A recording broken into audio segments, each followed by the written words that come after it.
An important update this morning for our viewers. Old Fort has issued a curfew that started last night. Officials say it's being implemented as a safety precaution due to increased crime.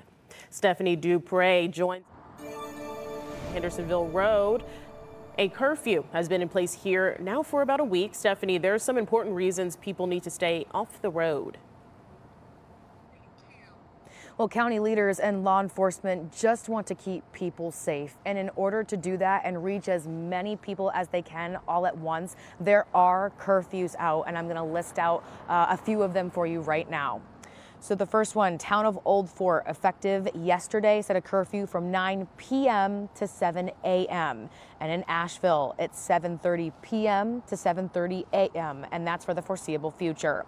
Now, if you live in Hendersonville, the curfew has been changed a bit. It's now 10 p.m. to 8 a.m. Transylvania County, your curfew is 8 p.m. to 8 a.m. County leaders are just asking people to stay inside, and they're asking folks to only go out if they have an emergency or if they have to go to work. Now, you're going to see different law enforcement agencies from across the state here to help. We are working on those updates as quick as we can, and we're going to keep you updated on air as many times as possible to keep you updated with those curfews so you know which one is yours. Now, we are also posting them on our social media and our website if you have access to it. For now, I'm Stephanie Dupre, live reporting. Happening tomorrow, City of Asheville Sanitation will have crews out servicing both regular Monday and Tuesday trash customers. If your regular pickup day is Monday or Tuesday, set your carts out by 7 a.m. tomorrow for collection. Do not put tree limbs, yard debris, construction debris, carpet, concrete, or other bulky or hazardous items in your trash cart. That will be collected separately. You can use both your recycling cart and trash cart for trash, but all trash will go to the landfill right now. They have not announced yet when recycling collection will resume. Over the past week, you can't go outside without seeing power and tree crews. Many people are spending their days clearing out all of those trees that came down during Helene. Timmy Tope Atalaya shows us how the sounds of chainsaws can unite communities. When you're green, you grow. When you're ripe, you rot. And I don't want to be a banana. 83-year-old Asheville resident Chuck Chavaris is a busy bee. One there and the other one there. And all of these fell over the road. Oh, I cleaned all that up. I'll tell you what, I'm glad we had chainsaws. He is among the hundreds of people across Western Carolina picking up the pieces from a devastating storm. We're blessed, we're alive, my fingers work, and what the heck? Yeah. Cut the wood up. But before he can pick them up, he has to cut them. And he needs the right equipment to get the job done.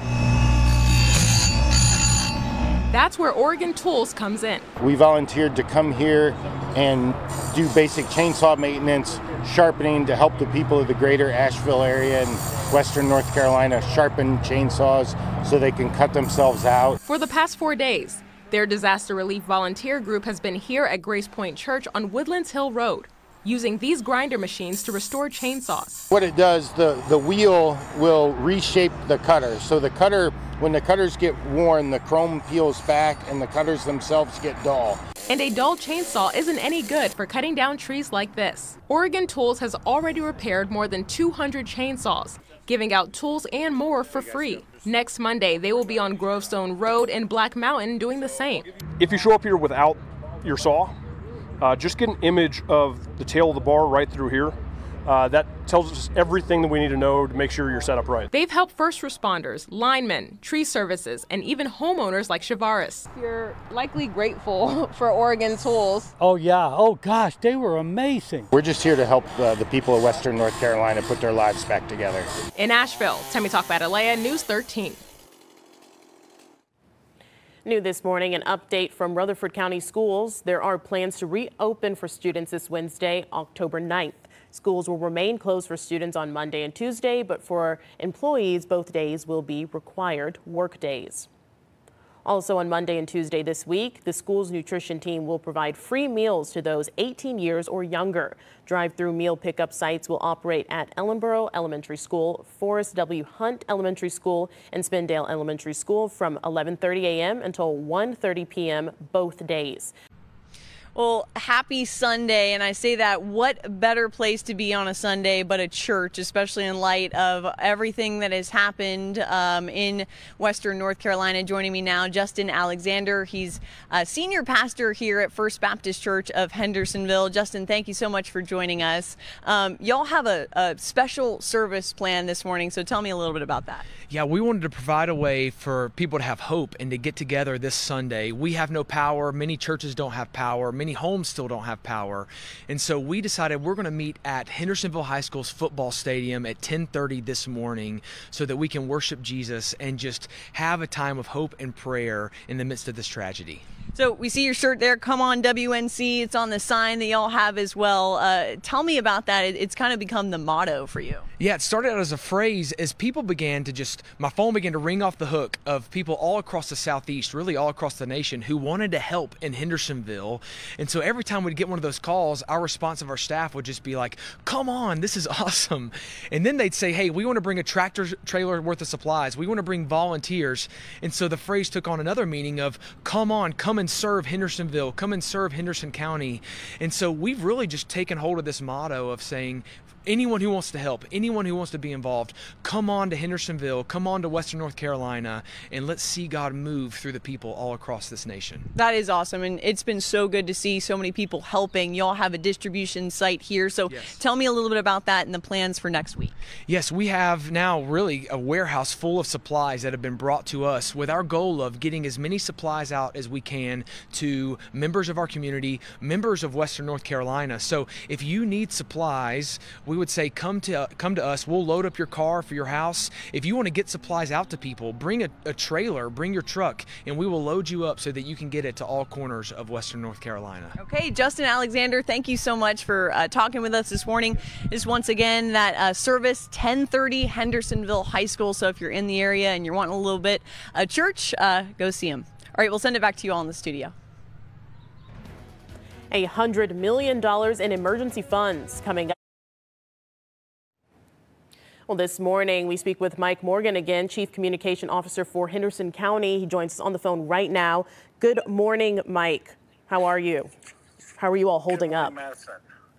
You know, it's been a rough week and a half, as you very well know here. But I tell you what, I've just seen people all across Henderson County helping people out. You know, neighbors helping neighbors, us rolling up our sleeves and just doing what we need to do to take care of each other. And you know, we talked about so many times that's how we're going to get through this, is all of us working together, because it is going to take a long time for Western North Carolina to recover from this, as y'all very well know. Mm-hmm. Are we even at the point of recovery right now? Are we still doing search and rescue strictly?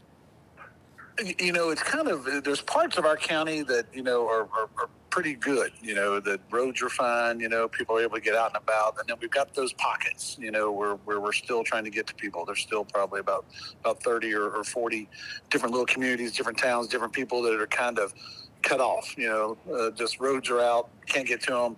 So there's still a little bit of that rescue mode down there, but it's more trying to get them stuff. So it's more supporting them, you know, either if they want to get out, we're trying to get them out, or if they want to stay, we're trying to get stuff to them so they can stay. So folks in a big effort down in Bat Cave and Girton, a few other areas around town or around the county that we're helping out with that too. And so we're sort of kind of in recovery, but not ready. And, you know, we've got some assessments going on around town too. County assessors are trying to go assess property damage. Mm-hmm. So there's pockets of that going on. There's pockets where, I mean, you could be downtown Hendersonville sitting on Main Street having dinner and it just seems perfectly normal. Lights are on, you know, businesses are open, but then you go 2 or 3 blocks over and they don't have power. Right. And trees are down everywhere and roads are blocked off. So it's just, there's pockets of things where things kind of seem normal, but then you go home and you don't have power, right? Because there's still a lot of people that don't have power. So it's we've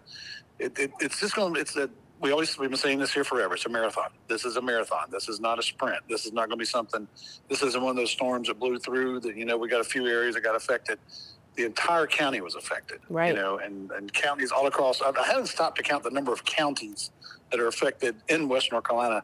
You know, we all took that big hit and we're all in this together, working out together, and just every day just trying to get through and get to the next day, and hoping every day gets better. Absolutely. You know, Rome was not built in a day, and Henderson County will not be rebuilt in a day, but it will be, and it will be better than before. Before we go, I do want to go over some of these drop-off sites. I know you said you're trying to get supplies to people. Where can people drop off donations and pick up donations? Yeah, 118 Maccabee Court is our donation site. So 118 Maccabee Court in Flat Rock, that is where we're collecting donations. We've got trucks coming in just about every single day. So that's the main hub where things are coming to, and then we're grabbing it from there and taking it to places. So we've got our resource hubs, 6 of them will open today at 10 o'clock at Etowah Elementary, Rugby Middle, East Henderson High School, North Henderson High School, Mills River Town Hall, and Fletcher Town Hall. The drive-through hub there where you can come through, get some water, get some other supplies you need, toiletries. We'll have some easy, fast-to-eat meals. And then hopefully we're going to have some hot meals there. We've been doing that the last couple of days. We're hoping around lunchtime we'll maybe have some hot food. I'll push that out and let everybody know for sure later on.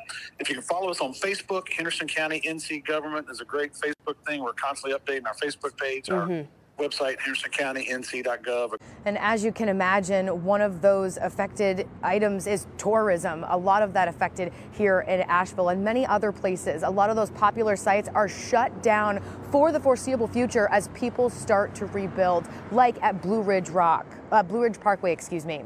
Leaders with the park said the damage ranged from milepost 280 to milepost 469 along the parkway. And like majority of the area, there's a lot of ground to cover.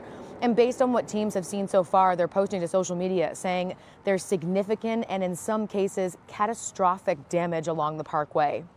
The National Park Service has deployed its Eastern Incident Management Team to support the parkway with employee emergency needs. And we've continued to look on our social media pages and keep up with everything as fast as we can to make sure we get it right to you on air and online.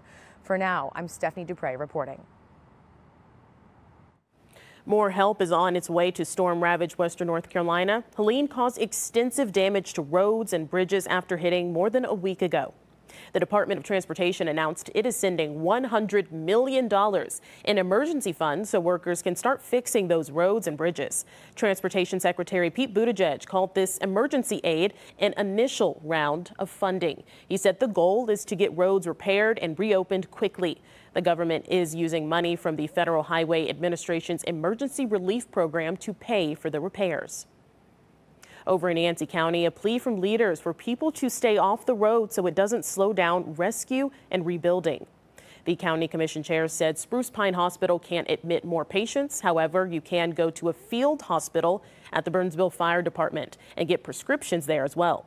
They're also bringing in portable toilets. Meanwhile, he says they're looking for a warehouse to store supplies.